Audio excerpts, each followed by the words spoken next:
Okay, I really want to talk about this topic because I see a lot of people struggling with this, and that's emotional eating. You had a stressful day at work. You come home, and the first thing that you're gonna do is eat all the cookies that you see.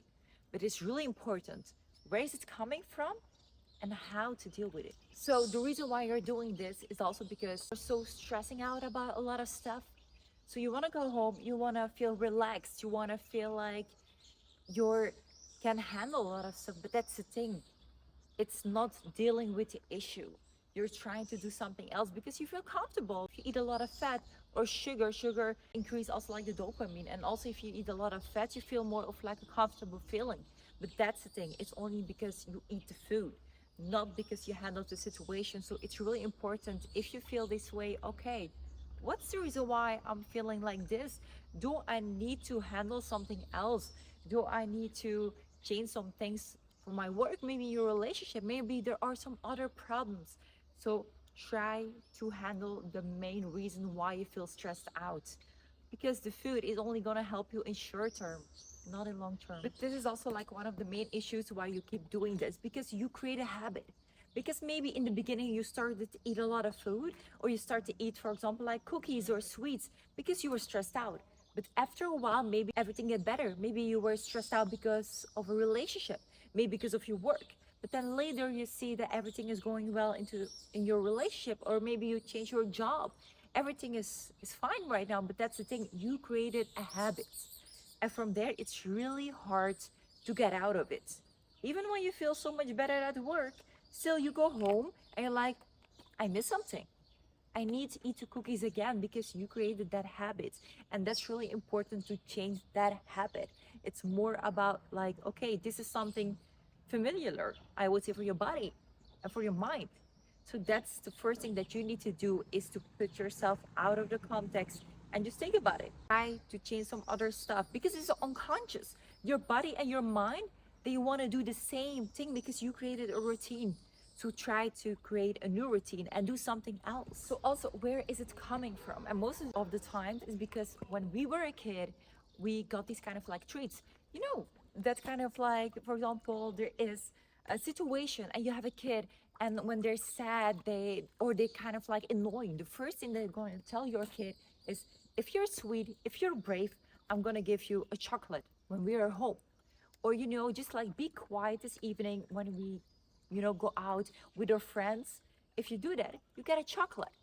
It's normal. When we feel sad, we had a feeling we need the same thing because when we were a kid, our parents did it to us.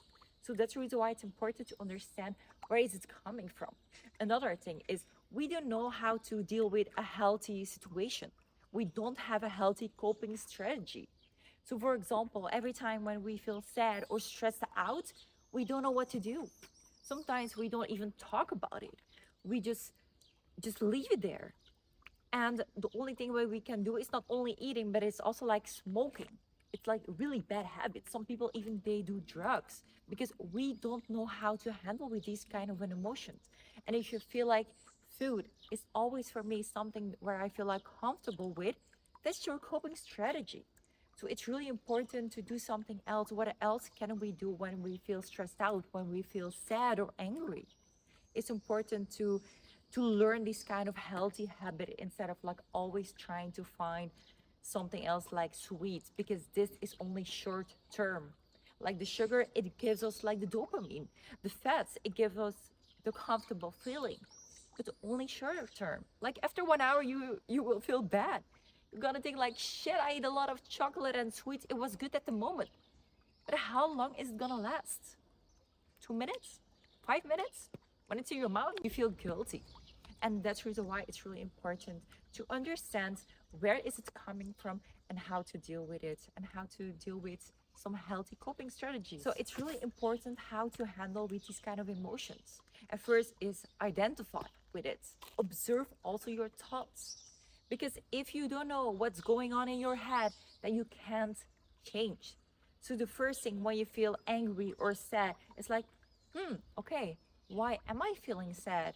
Did there happen something? Oh, wait, yeah. I had some arguments with my boyfriend. I felt sad because there happened something, or you have financial stress, for example. So it's really important to handle that first and to observe those thoughts and be aware. Just be aware where it's coming from. And is there something else that I need to do instead of like always try to cope with foods? So try to be in the same line with your thoughts and try to understand that. Another thing is replace your habits. So, for example, if you feel stressed out because of work, try to find something else. If it's because of stress, try maybe to take a bath, maybe like call a friend. If you know it's because of your relationship, it's not going the right way, okay, can I communicate with my partner? Can I do something else instead of like eating a lot of chocolate? Or is it because you feel sad or lonely? Okay, can I call a friend? Can I text someone? So that's really important to do something else. Another thing, and this is also something what you can do, because after a while, when you know you're not sad anymore and you feel like, okay, it's kind of like a habit that I create, instead of like eating the cookies, you can go out for a walk. You can, for example, call a friend.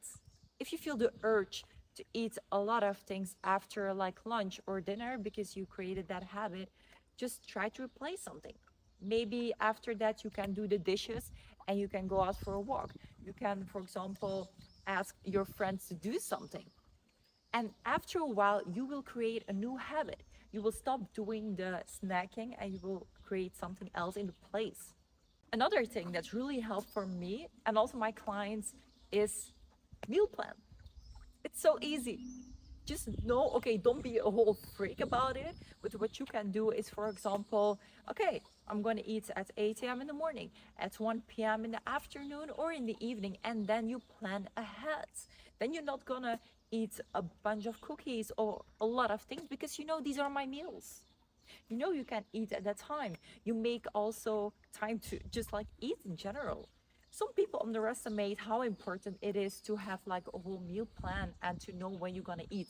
Okay, don't be like too strict, and when it's like 1 p.m. you're not gonna be like, oh shit, I need to eat, I'm sorry, I can't talk with you anymore, because that was also me. Because it really looks like it's obvious, but I was also the person who couldn't talk any longer because I had the feeling I had to eat at 1 p.m.